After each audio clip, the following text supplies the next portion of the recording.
Hello, hello, and welcome to the Win X Today show. I am so excited to have here today another guest, my dear friend, Sudan Jackson. He will introduce himself just in a few seconds. I will take him here into the live soon. Before we will dive in, of course, as always, I will wait a few seconds before people are able to tune in, to jump in and share with us where they are from. If you're just joining, let us know where you are tuning in from. I am coming to you today from Czech Republic, here next to Prague. It's a little bit cold, and yeah, I think we're gonna warm up and have good vibes and great energy, like shared in the post here, because Jackson Sudan is basically someone who is doing lots of great stuff. We will talk about it soon. He is currently in his new position, and I'm excited to dive into this as well because this might be relevant for many leaders and also team members. He is a VP, a Global People and Organization.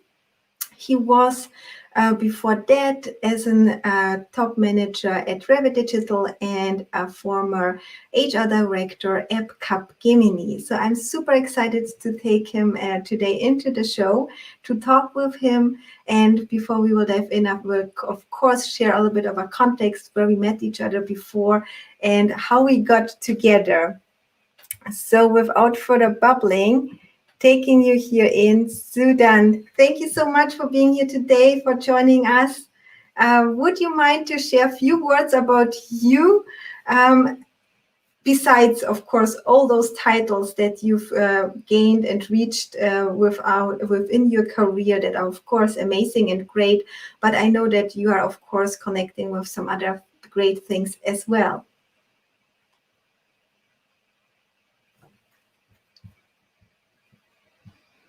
I always enjoy our talks and this type of inspirational energy we give to each other. And yeah, I don't know, a little bit about myself. Don't want to say too much or make it sound like a giant list of incredible achievements. But as you mentioned, I've worked in a capacity where I'm able to work with people, for people, and to do things that help people become better at their jobs. I think that's an incredible honor to be able to do something like that, and even more of an honor to have companies show how much they appreciate it by inviting me to their companies to help them work on things, to speak at events, to speak with you, like in this type of thing. So it's a great honor to know that the thing you're passionate about, you've been able to transport it in a way which actually does touch people and actually gets people to say, hey, maybe we could all use a little bit of this or that. And thank you so much for sharing and for, of course, your time. And like you've said, you are doing many things and translated into how to support people in everything what they are doing, of course, not only in a workplace. And before we would just jumped on this live here, and I would like just to start to, first of all, share, of course, good energy and great vibes. And this probably would connect with your story after going from Capgemini to Revit Digital and how you then connected with titles. And I know that this is a big topic for many people. I would love to see your perspective and how then you turned into the so-called the people dude. I think that would be great. And I will share, of course, some content about that in the comments below as well. Yeah, well, the name of my blog is The People Dude. And it's interesting how that came about, because when I started at Revit Digital as a people manager, I wanted people to know that it's not about the manager in the title, it's about the people. And I said to everyone, listen, forget the title or whatever, I'm just a dude, man, just like, and if you want to call me anything, just call me the people dude. And that kind of stuck. And And I started to write in my blog about, let's say, adventures in working with people, especially where it comes to the question of collaboration, our modern ideas about um, who's in charge of what and what it means if you're in charge, personal development within companies, things like that. Because when I was in the job at Capgemini, of course, it was really important for us to enable the consultants and software developers and everyone to go out there and do their job. Um, but at the same time, there are certain elements, so to speak, from in the consulting kind of game where you really have to get past some of the more hierarchical types of running things, which is understandable in some cases. And I'm not saying it's a bad thing. I'm just saying I came from that type of area, and it was pretty clear to me as a people person that I would like to do something which really does focus on the people, where I'm not the one um, doing the performing in that sense. Rather, I'm helping to build the stage where people perform, to use that analogy. I love it about providing this stage for the people, and we will talk about that soon when we. I will, of course, dive into this deeper. But before we will go into that, I would love for people to see and to understand your perspective on, because this is your current situation, right? You are getting onboarded within a new company as one of the top managers, the vice president.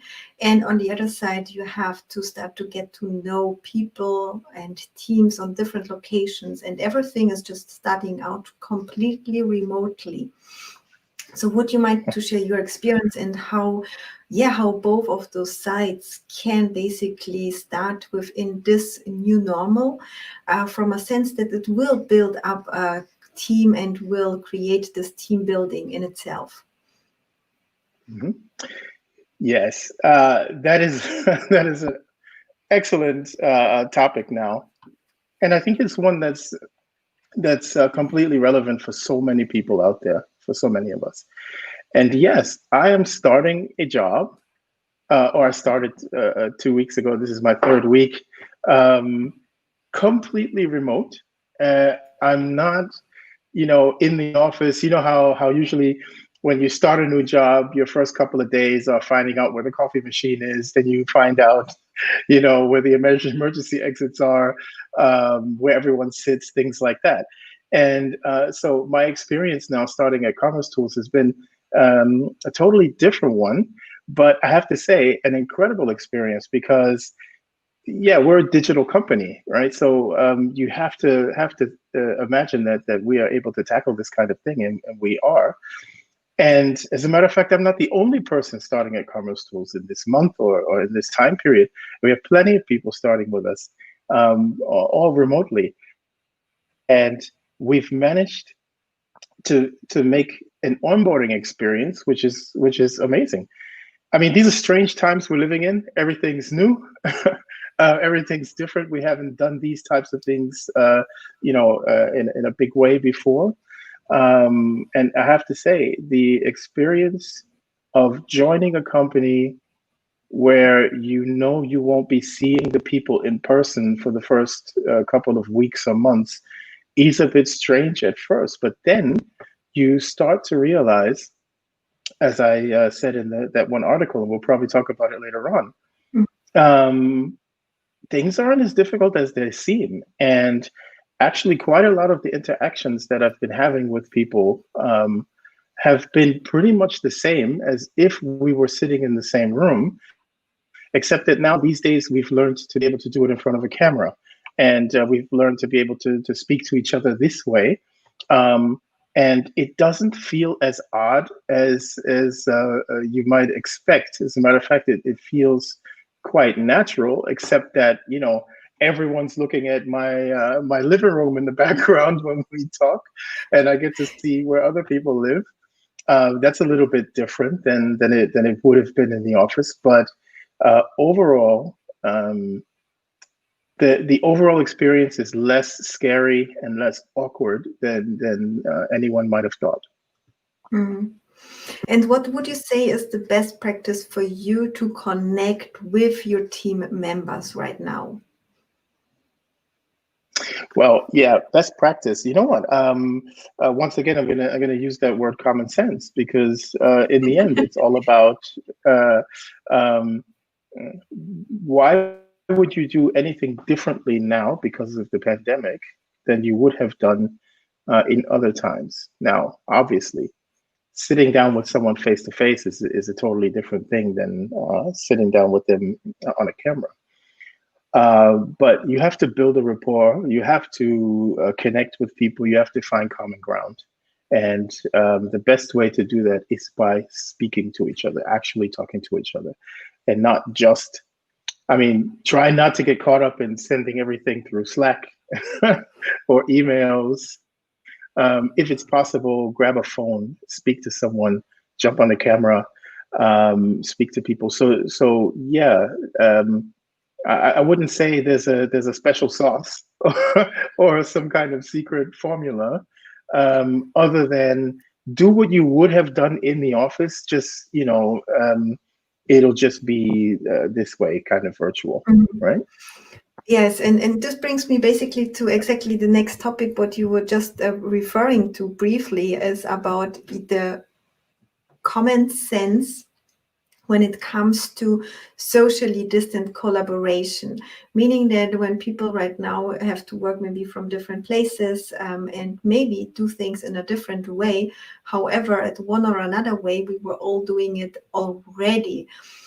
So I would love to hear about your opinion, and especially refer to, and I will share it in the comments below, is and you call it a corona pandemic teaches us not to pick our noses in front of cameras. And I love the beginning and would love for you to basically explain to the audience. And I was just before our live, I was just explaining to you that, yeah, maybe some people are going to tell you, well, listen, like for me, the whole world turned upside down. So would you mind to share with us a little bit, especially when it comes to your private or your personal passion as well as a musician, what you did and what inspired you to Yes. this kind of post? Yes, absolutely, absolutely, and yes, I agree. You know what? I was being a little bit cheeky when I wrote this article, and I drew the picture myself of the guy picking his nose.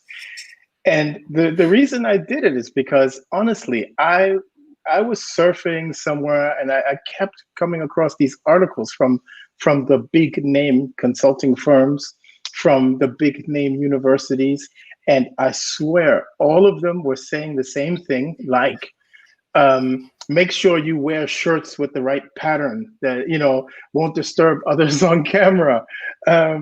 Things like don't interrupt someone while they're speaking, and who knows, just things that and I was like, is that all the pandemic has taught us now? is that Mm, is that what all the experts are talking about? And so I decided to just be really cheeky and write exactly that, and to say, well, listen, um, I am 100% sure, and we all know uh, that this pandemic is an absolutely horrible thing. There's nothing, that you can't gloss over it. It's a horrible thing, and it's pushed us back in some ways, but it's also moved us a little bit forward in other ways. And one of the things that you hear quite often, and you see the protests going on. There were protests here in Germany over the weekend, and I think today as well. And a lot of those protests are going in the direction of the governments are taking away our freedom, or they're taking away our rights. I don't want to get too political here, but honestly, yes, the pandemic is a horrible thing, and it has caused us to have to change the way we do things, specific things. But in no way is it something which is stopping us from doing the things that we need to do, or that we would, in some cases, like to do. So I thought, I'd take an example. I thought to myself, if I did a business example, to say to people, yes, you can collaborate at a distance and you can do wonderful things. And I thought if I took some, standard example of how to make a PowerPoint together online or an Excel sheet, um, I'd sound like all those other outlets that are just piping out the same stuff, or people just wouldn't be interested, or people who don't have anything to do with business or whatever, they wouldn't get the point. So I chose something that's close to people's heart. It's music, and it's there was we did a video, we recorded the music, and it's something when you hear it and when you see the video, you know right away, did we do a good job or did we not? And you can see it and feel it and hear it. And the thing was that many of the members of the band were quite afraid that we would never play again, that we would lose our fan base and things like that. And so we came up with the idea, hey, I kind of pushed the band in this direction and said, let's record a kick-ass video. And we recorded this video using things like this, or like these really cheap run-of-the-mill headphones. These were our microphones. We used our mobile phones to record ourselves on video, and in the end, we actually did something really, really incredible. And I'm gonna say it. I know. There's people out there that are gonna hate me for this, but our video was better than the Rolling Stones. Okay. And so the point of all this, the point of me saying all this, is that in the end we had obstacles to overcome. And yes, all the companies out there who haven't done virtual collaboration before, they had to get the right software, they had to get the right machines. Some people didn't have the right computers at home. People had to be taught or schooled or whatever, and people had to learn how to collaborate using virtual tools. Everyone had to learn these things, or many people. So I'm not saying that it wasn't a big deal. It was a big deal. But what I'm saying is our band had all those obstacles as well. Some of the guys didn't have really good headphones. Some didn't have any type of good equipment. Some never did any type of studio recording and things like that. And yet we did it. And the way we did it was the same as if you had any large project within a company and everyone's sitting together in the same room. And the way we did it was, yes, people are going to have doubts. You have to keep them on board. People are going to question whether the direction we're going in is the right one. Should we really be doing this, or should we really be doing that? People are going to have to stay interested throughout the whole thing. And it's something that's happening in business every single day. It doesn't matter if you work in a hospital, if you work in a supermarket, if you work for a consulting firm or whatever. You have to keep people interested in what they're doing and motivated. And it's got to be cool. It's got to be fun. And they have to see the results. Like, I think it was Einstein who said, chopping wood is so gratifying because you see the result immediately. And so this was the thing. The main challenge that we had was not COVID, and it wasn't the fact that we were all separated. The main challenge was just keeping people on board and getting it done. And that's something you have to do no matter if there's a pandemic or not. And so that's why I was saying socially distant collaboration is not what you think. Everyone told you it'll be the big challenge. And in the end, it's exactly the same thing you've been doing before. So it's all about common sense. It makes absolutely sense. And this is also one of those topics what you've just mentioned about, to really see how to engage, support, motivate people at home, at work, wherever they are, because you have to do it anyway, because nobody is standing to their team members 24/7 or even throughout the whole day anyway, because we all know the meeting marathons, etc. So people have to basically create different ways of, and this brings me to the next point, is about providing the stage and creating the stage for people so they are able to perform rather than leaders being the performer. Would you mind to share a little bit about this idea with us when it comes to, and this is of course very important, especially for tech people, where they are really creating, and this brings actually kind of like, of course, for for your current role within the current company. However, it's basically relevant for anybody who is basically looking at themselves as an artist at work, creating something. And I think if we could provide this feeling to everybody within an enterprise organization, or however you want to call it, they would basically see that they are creating their own art. So that would be ownership, responsibility, etc. Right? So what would you say, how to actually get started with providing the stage or shifting this mindset? And you can call it maybe agile or however you want to name it or label it. But what would you say is your point of view about this, providing the stage for the artists at work?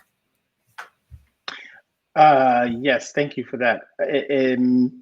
One of the most traditional things in the business world is the fact that you have people who are in charge of something, people who have a higher position or whatever. And because they are not the ones who actually do the work, the handicraft, the work, the artistry, as you mentioned, because they are not those people, they need to somehow legitimize their existence within the company. So traditionally, you'll end up with people in higher positions feeling the need to present their achievements or the achievements of the team. I'm not trying to say they're stealing people's ideas and things and selling them as their own. Rather, it's more about just proving your existence is worth something. And what I believe is, or what I've experienced in my professional life is, you need to give people the tools that they need. You need to be able to move obstacles out of their way. In some instances, you need to be the coach, and you need to also, you need to be the policeman, the fireman, the mom, the dad, all those things. And that means with this whole idea of setting the stage, it means you're not the one who's performing in this case. You are the enabler, and you're building the stage and making sure it's there for your people to shine, to perform. And you have to do everything you can to help them to do that. And one of the ways of doing that is this whole movement around being self-organized, or giving people the freedom to be self-organized. Hello, okay. Yes, we're still here. Yeah. Yeah. So. Yeah. Still. So I recording? cannot hear you. Okay. But you can see me? No. How is this now? Sorry. I have Not a problem.